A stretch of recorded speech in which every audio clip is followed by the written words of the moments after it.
Hello plus one class, welcome again to A to Z classes.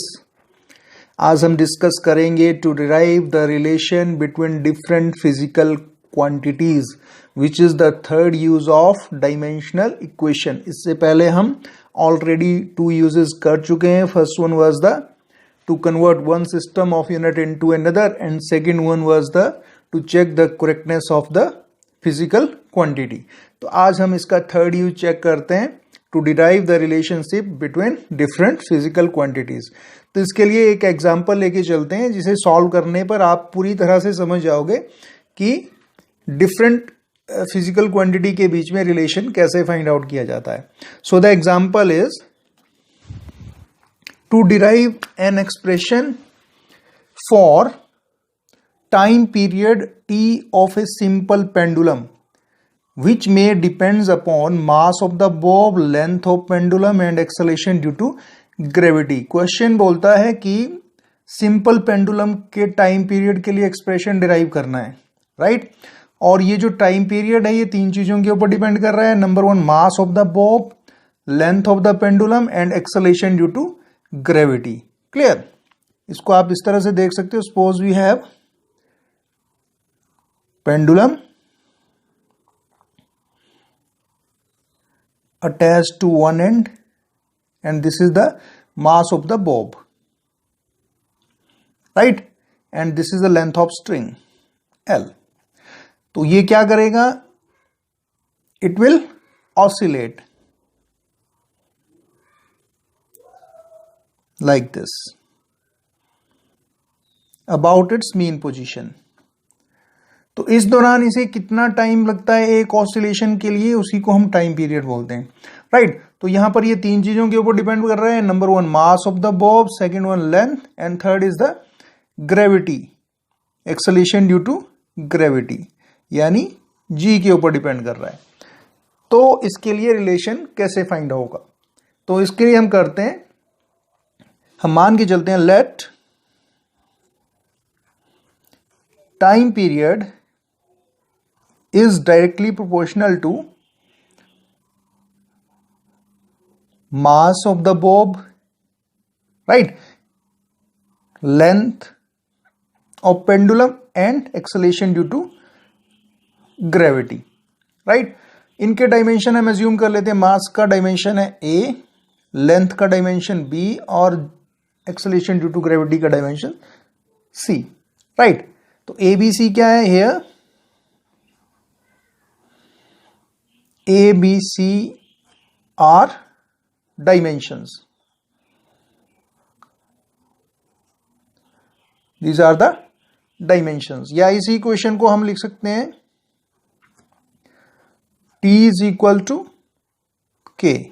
अब directly proportional का sign हटा दें तो हमें कांस्टेंट ऑफ प्रोपोर्शनैलिटी लिखते हैं K M A L B और एक्सेलेरेशन ड्यू टू ग्रेविटी के लिए डायमेंशन आ गया C, right.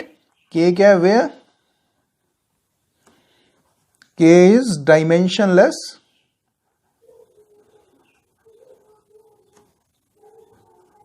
Less constant, right. इस इक्वेशन को दे देते हैं क्वेश्चन नंबर 1। अब हमारा काम है, हमने बोथ साइड हर टर्म के लिए डायमेंशनल फॉर्मूला लिखना है, right, both side. So writing dimensions both side हमने हर टर्म के लिए डायमेंशन लिख लेना है। तो यहां टाइम पीरियड है t, तो इसके लिए बन जाएगा m0 l0 t1, क्योंकि सिर्फ हमारे पास टाइम है, right.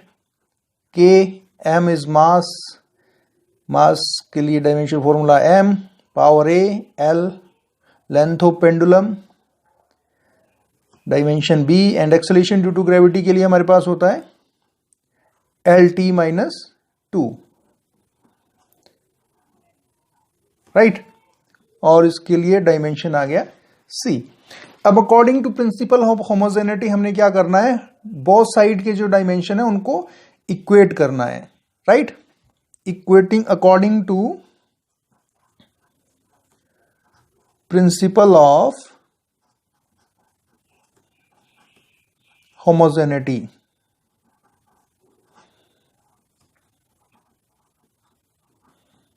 Equating dimensions both side.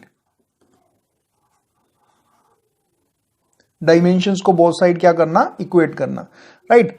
तो यहां पर आप देख रहे हो, यहां पर m के लिए कितना है, यहां a है, यहां 0 है, यानी a इक्वल टू 0, राइट। दूसरा हमारे पास l के लिए यहां पर देखिए b और यहां पर इसको इकट्ठा कर लें तो ये हो जाएगा हमारे पास b और यहां 1 है और यहां पर c, यानी b plus c, right. It is b plus c is equal to 0, हाँ यहां 0 है। और टाइम के लिए देख लें, टाइम के लिए यहां पर -2 इंटू सी, -2c और यहां पर 1, यानी ये आ जाएगा हमारे पास -2c is equal to 1 both side, right. यहां पर एल बी प्लस सी क्यों लिया, क्योंकि यहां पर मल्टीप्लाई किया हुआ है, 2 बार आ रहा है, इसकी पावर b है, इसकी पावर c है, तो इसको हम b प्लस सी लिख सकते हैं। क्लियर। तो हमारे पास दो वैल्यूज तो यहां पर क्लियर हो गई। यहां पर a हमारे पास इक्वल टू 0 आ रहा है, इसका मतलब, और c की वैल्यू अगर यहां से निकालें तो c हमारे पास आ जाएगा -1/2, राइट। और यहां पर हमने c की वैल्यू पुट कर दें तो हमारे पास b की वैल्यू भी आ जाएगी, b -1/2 इज इक्वल टू 0, तो यहां से आ गया हमारे पास b is equal to 1/2। Clear. तो यहां पर हमारा काम क्या होता है, हमारा एक्चुअल काम होता है ये जो डायमेंशंस है इनकी वैल्यू को फाइंड आउट करना, वैल्यू ऑफ a, b और c की वैल्यू को फाइंड आउट करना by using the principal of homogeneity. तो अब हमारे पास तीनों वैल्यूज आ चुकी हैं, a की वैल्यू हमारे पास है, b की वैल्यू हमारे पास है और c की वैल्यू हमारे पास है। तो ये सारी वैल्यू अब हम इक्वेशन नंबर 1 में पुट कर देंगे, right. Put these value in equation 1, तो हमारे पास कितना आ जाएगा, t is equal to k m power a0 b, यहां पर l की पावर b है, b के लिए मेरे पास आ रहा है 1/2, एंड g पावर c, इसके लिए आ रहा है मेरे पास c पावर -1/2। तो मैं इसको कैसे लिख सकता हूं, t is equal to k m power 0 is equal to 1, anything power 0 1 होता है। यहां पर इसकी पावर 1/2 l के लिए और g के लिए -1/2, तो ये l अपॉन g हो सकता है, और साथ में 1/2 का मतलब होता है रूट, तो हम क्या लिख सकते हो उसको, l upon g root, right. और यहां पर k की वैल्यू होती है where k is equal to 2π, dimensionless constant है और इसकी वैल्यू होती है 2π। तो हमारे पास टाइम पीरियड के लिए क्या फॉर्मूला बन जाएगा, 2π l upon g root. Clear. तो this is the required relation जो हमें फाइंड आउट करना है, which is required relation. Clear, got it. एक और एग्जांपल लेके चलते हो, आप बिल्कुल अच्छे से समझ जाओगे। नेक्स्ट एग्जांपल है हमारा, the centripetal force acting on A particle moving uniformly in a circle may depends upon mass, velocity and radius of the circle. Derive formula, right? हमें सेंट्रीपिटल फोर्स के लिए रिलेशन ड्राइव करना है जो कि तीन चीजों के ऊपर डिपेंड कर रही है। एक तो मास के ऊपर डिपेंड कर रही है, पार्टिकल का मास, स्पीड, पार्टिकल की स्पीड कितनी है, और तीसरा radius of the circle, right. तो इसको भी वैसे ही स्टार्ट करेंगे। लेट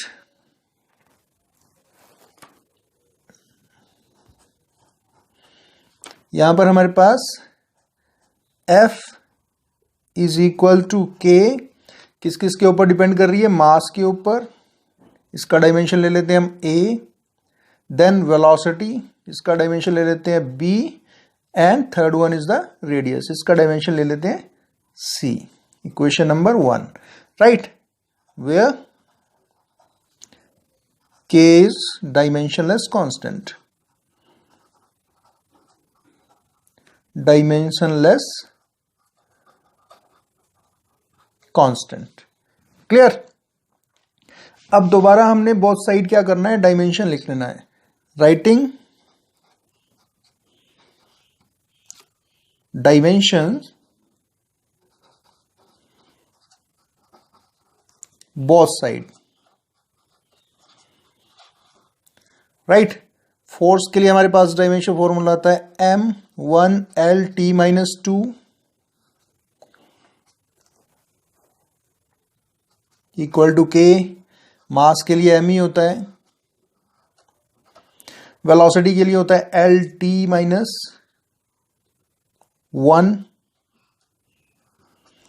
पावर B, और रेडियस के लिए L पावर C. या इसको ऐसे लिख लेते हैं m1L1T-2. सिंप्लिसिटी के लिए इसको इकट्ठा कर लेते हैं सारा. m पावर A, L की पावर देख लेते हैं यहां पर L1 1 इंटू B, राइट. और यहां पर पावर C है तो सेम पावर बेस सेम है तो पावर्स ऐड हो जाती हैं, B प्लस C, राइट. और थर्ड टर्म बचती है हमारे पास T. तो T सिर्फ यहीं आ रहा है तो -1 इंटू B हो गया -B, right.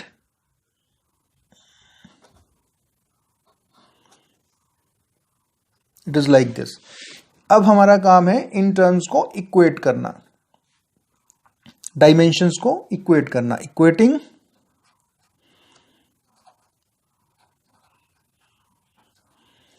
Dimensions both side. Dimensions को इक्वेट कर लेते हैं. यहां देखिए MA है, यहां पर 1 है, यानी A is equal to 1. This is according to principle of homogeneity, क्योंकि कोई भी रिलेशन तभी सही होगा, कोई भी फॉर्मूला, जब बोथ साइड उसके डायमेंशन हर टर्म का डायमेंशन फॉर्मूला जो होना चाहिए वो सेम होना चाहिए, राइट. तो इसके लिए हम क्या करते हैं, इनके डायमेंशंस को इक्वेट करते हैं. A के लिए एक ही टर्म है तो ये तो सिंपल हमारे पास A की वैल्यू निकल गई. दूसरा B प्लस C, यहां पर L के लिए B प्लस C, और यहां कितना है 1, और यहां पर T के लिए हमारे पास है -B, राइट. तो -B के लिए हमारे पास दूसरी तरफ टर्म है -2, -B is equal to -2. Clear? हमें बोथ साइड हर टर्म का डायमेंशन इक्वेट करना है. जैसे मास का मास के साथ, लेंथ का लेंथ के साथ, और टाइम का टाइम के साथ. यहां पर मास का A है राइट हैंड साइड में, तो यहां पर 1 है, इसको इक्वेट कर लिया. यहां पर B प्लस C लेंथ के लिए, तो राइट हैंड साइड में इसकी वैल्यू 1 है, इक्वेट कर लिया. यहां पर -B, और यहां पर कितनी है -2. यहां पर देखो माइनस से माइनस कट गया तो हमारे पास B की वैल्यू भी आ गई, राइट. तो हम B प्लस C निकाल सकते हैं, यहां से C की वैल्यू आ जाएगी. B आ गया हमारे पास 2 plus C is equal to 1.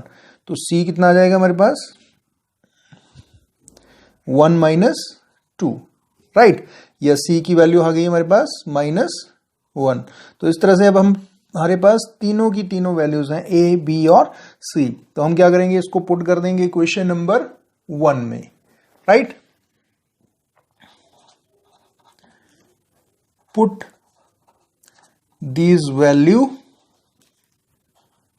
in equation 1. तो हमारे पास क्या हो जाएगा, therefore F is equal to K m power A is 1, then V power B is equal to 2, right? And r power c is equal to -1. या इसको हम लिख सकते हैं f is equal to k mv square, और r power -1 है तो ये कहाँ आ जाएगा, नीचे. Clear? So that is the required result. यही वो रिक्वायर्ड रिलेशन है जो हमें चाहिए था, right? f is equal to k mv square upon r. So this is the required relation.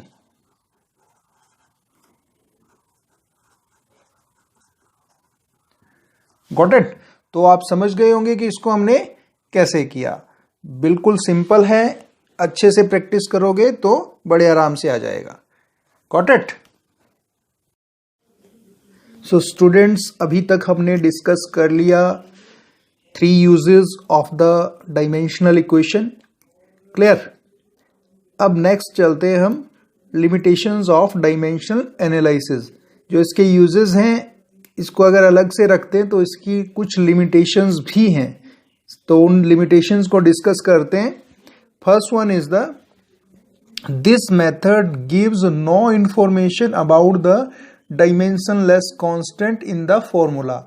हमने जो कुछ एग्जांपल अभी डिस्कस किए उसमें हमें पता है कि हमने k की वैल्यू पाई रखी या फिर 1/2 जो भी वैल्यू रखी, लेकिन वो वैल्यू कहाँ से आई उसकी हमारे पास कोई इंफॉर्मेशन नहीं है, राइट? तो this is the first drawback of this dimension analysis, that it gives no information about the dimensionless constant. जैसे कि 1, 2, 3 पाई या ई है, इसके बारे में ये हमें कोई भी इंफॉर्मेशन नहीं देता, राइट?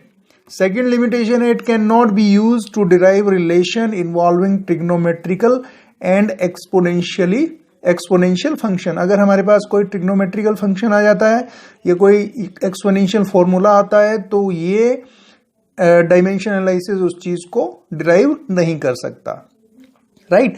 थर्ड लिमिटेशन है, it can not be use to derive a physical relation if a physical quantity depends upon more than 3 factors. अभी तक हमने देखा कि जितने भी फॉर्मूले हमने डिराइव किए उसमें सिर्फ 3 फंडामेंटल फिजिकल क्वांटिटी का यूज हो रहा है, M, L and T, mass, length and time. इसके अलावा अगर कोई फिजिकल क्वांटिटी ऐसी है जो करंट के ऊपर डिपेंड करती है या साथ में टेम्परेचर के ऊपर डिपेंड करती है, तो डायमेंशन एनालिसिस इस तरह के किसी भी फॉर्मूले को ड्रॉ नहीं कर सकता. This is the another drawback of dimension analysis. Clear? Next is it cannot be used to derive an exact form of the formula if it consists of more than one part on any side. हाँ, अभी तक हमने जितने भी formula discuss किए, जैसे relation derive किया, वो सिर्फ एक टर्म होती थी फॉर्मूला के अंदर, सिर्फ एक टर्म. अगर मोर देन वन टर्म है किसी भी साइड में, जैसे यहाँ पर डिस्प्लेसमेंट का फॉर्मूला होता है ut plus half at square, यहाँ पर हमारे पास 2 टर्म आ रही हैं, एक ut है और दूसरी half at square, more than one term. तो ये डायमेंशन एनालिसिस इस फॉर्मूला को डिराइव नहीं कर सकता, right? This is another drawback.